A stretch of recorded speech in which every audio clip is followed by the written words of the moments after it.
శ్రీ గురవే నమః. వేదశాస్త్ర పురాణాల జ్ఞానాన్ని జీవుడు నిజంగా పొందినట్లయితే గ్రహించవలసినటువంటి విషయం వేదం చెప్తోంది నహి శ్వస్వ ఉపాసీత అని. ఇవాళ మనకు లభించినటువంటి సమయం ఏదైతే ఉందో అది చాలా అమూల్యమైనటువంటిది, చాలా విశేషమైనది, ఎంతో విలువైనది. మరి దీనిని మనం ఎలా సదుపయోగం చేసుకుంటున్నాము, ఎంతవరకు మన పరమార్థాన్ని సాధించటానికి సమయం యొక్క వినియోగం జరుగుతోంది అనే దాంట్లోనే మన శ్రేయస్సు ఇమిడి ఉంది. మనం అలసత్వాన్ని చూపించి వేరే ఏ పనులనైనా వాయిదా వేసుకోవచ్చు, దానివల్ల వచ్చిన ప్రమాదం ఏం లేదు. కానీ పారమార్థిక లాభం ఏదైతే ఉందో, పరమార్థ సాధన ఏదైతే ఉందో, దివ్య స్వార్థం, దానిని నిర్లక్ష్యం చేయటమే చాలా పెద్ద ప్రమాదం. ప్రమాదో అనవధావత, సావధానంగా ఉండకపోవడమే ప్రమాదం అని నిఘంటువు చెప్తోంది. మరి సావధానంగా దేని విషయంలో ఉండాలి? వేరువేరు యోనులలో పరిభ్రమించే ప్రమాదాన్ని కలిగిస్తుంది మానవ జన్మ యొక్క దురుపయోగం. అనంతకాలం పాటు ఎన్నో జన్మలు వేరువేరు యోనులలో సంచరించవలసినటువంటి దుస్థితి ఉంటుంది ఒకవేళ ఈ అవకాశాన్ని సదుపయోగం చేసుకోకపోతే. అయితే మానవ శరీరం క్షణభంగురం. మరి ఇది క్షణభంగురమైనది, క్షణికమైనది. ఒక క్షణం చాలు ఈ జీవితాన్ని ముగించుకోవడానికి. అంటే ఆ క్షణం ఎప్పుడు వస్తుంది అనేది ఎవరికీ తెలియదు. దానికి వయసుతో సంబంధం లేదు. ప్రపంచంలో మనం చూస్తూనే ఉన్నాం, కళ్ళెదురుగుండా ఎన్నో జరుగుతున్నాయి. మరి మనం దేని గురించి ఆరాటపడాలి, దేని విషయంలో శ్రద్ధను చూపించాలి, ఎక్కడ మనం అలసత్వాన్ని చూపించకుండా త్వరపడాలి. ధర్మస్య త్వరితాగతి.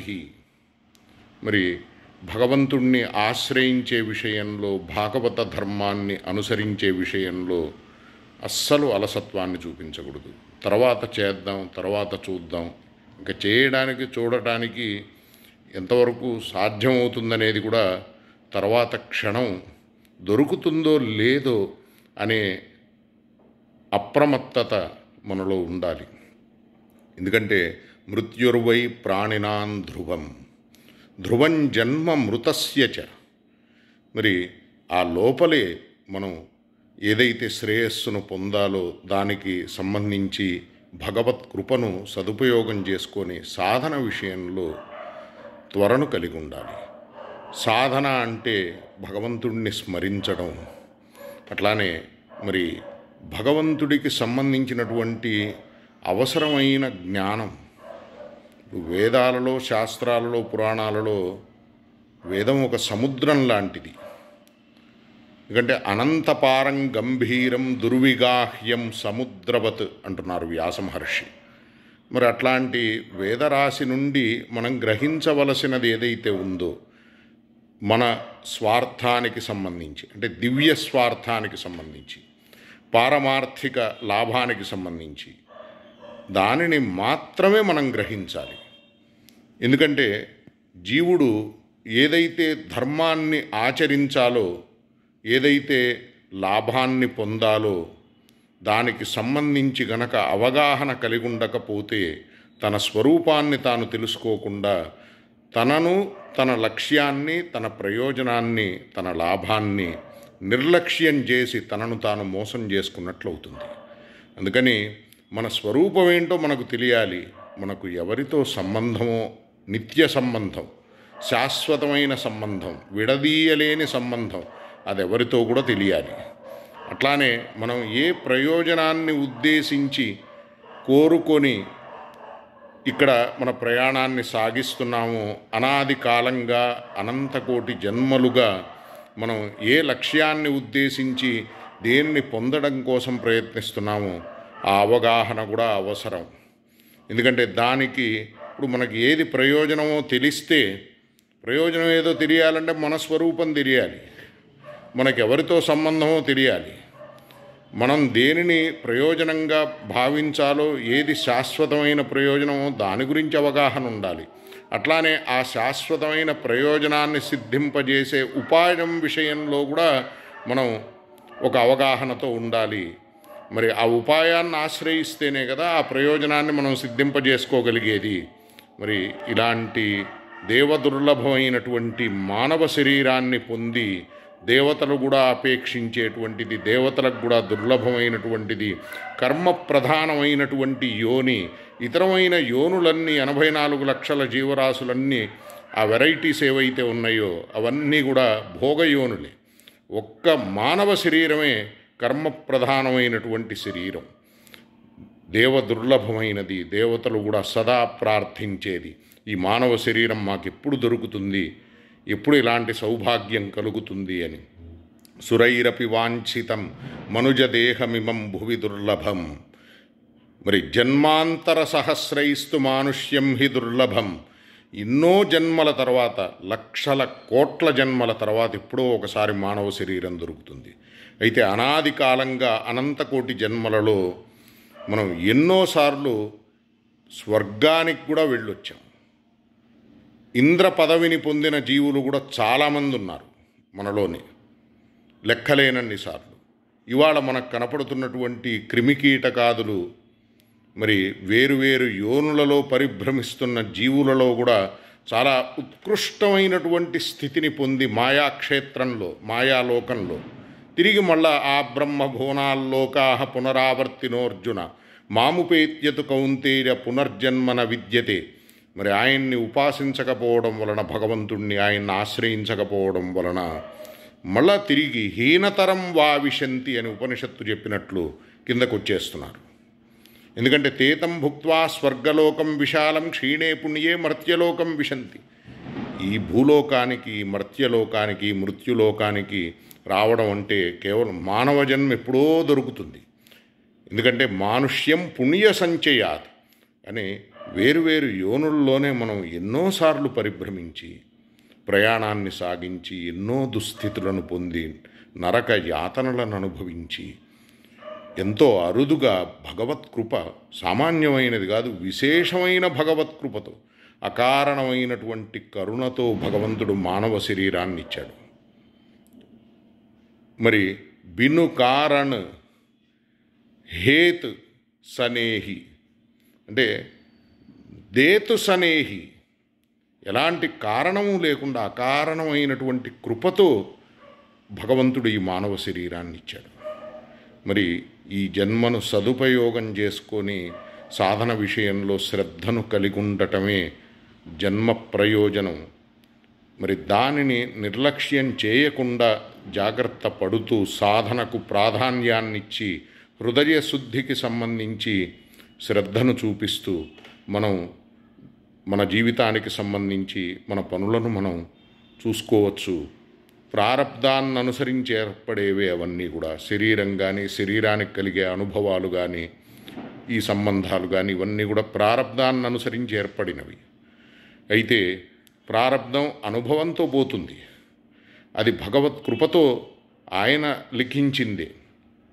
అంటే మన కర్మలను అనుసరించి ఆయన తన కృపతో దాని యొక్క తీవ్రతను తగ్గించి, అంటే అనంతకోటి జన్మలుగా అనాది కాలంగా సంచితం ఏదైతే ఉందో మనం చేసినటువంటి పాపం, పుణ్యం, మరి అంత పాపాన్ని భగవంతుడు పక్కన పెట్టి సంచితం రూపంలో దాని నుండి కొంత మాత్రమే ఇస్తున్నాడు ప్రారబ్ధంగా.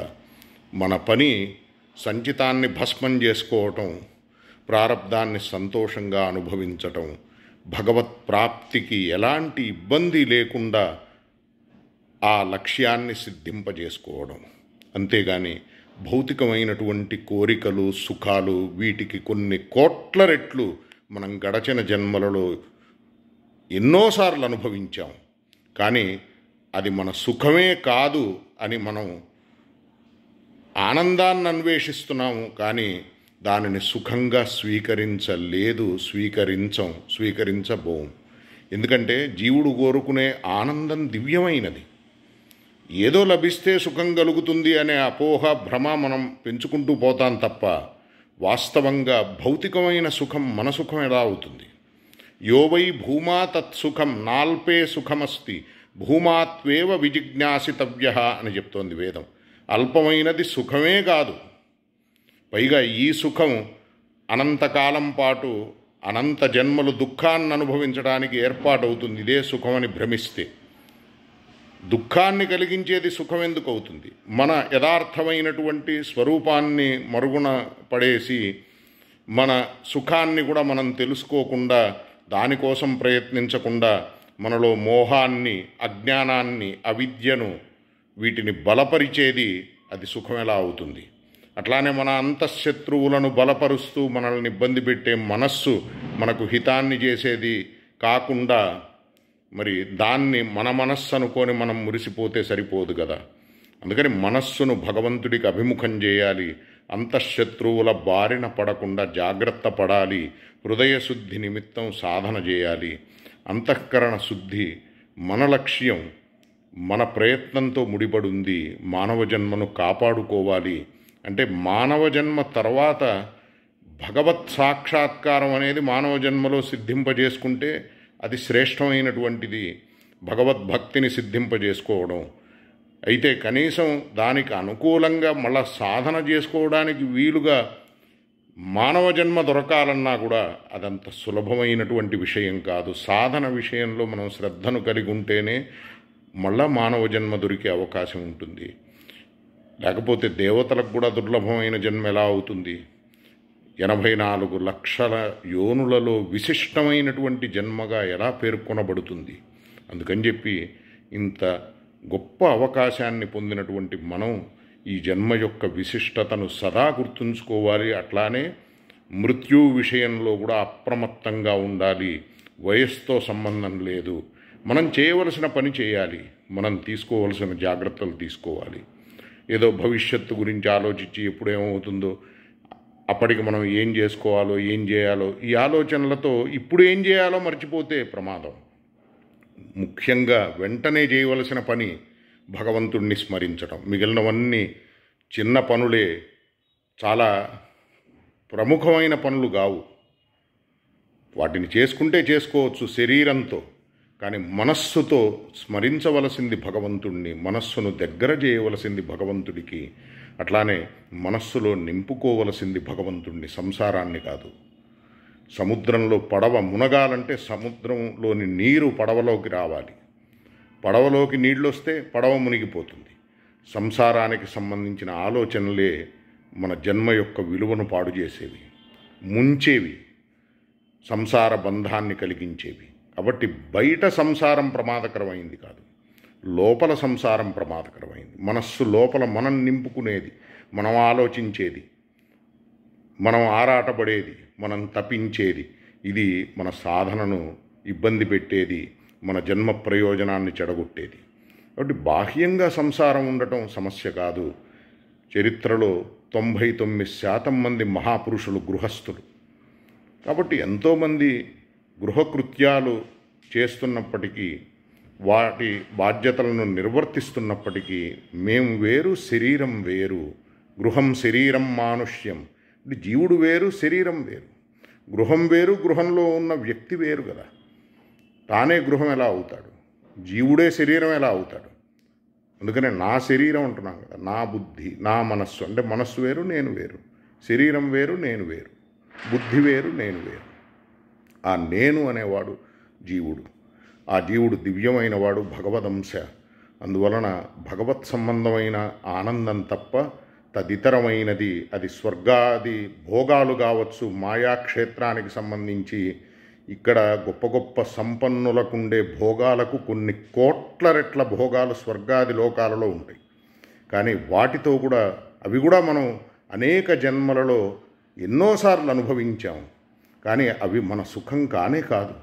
వాటితో మనం తృప్తిని పొందలేదు కూడా.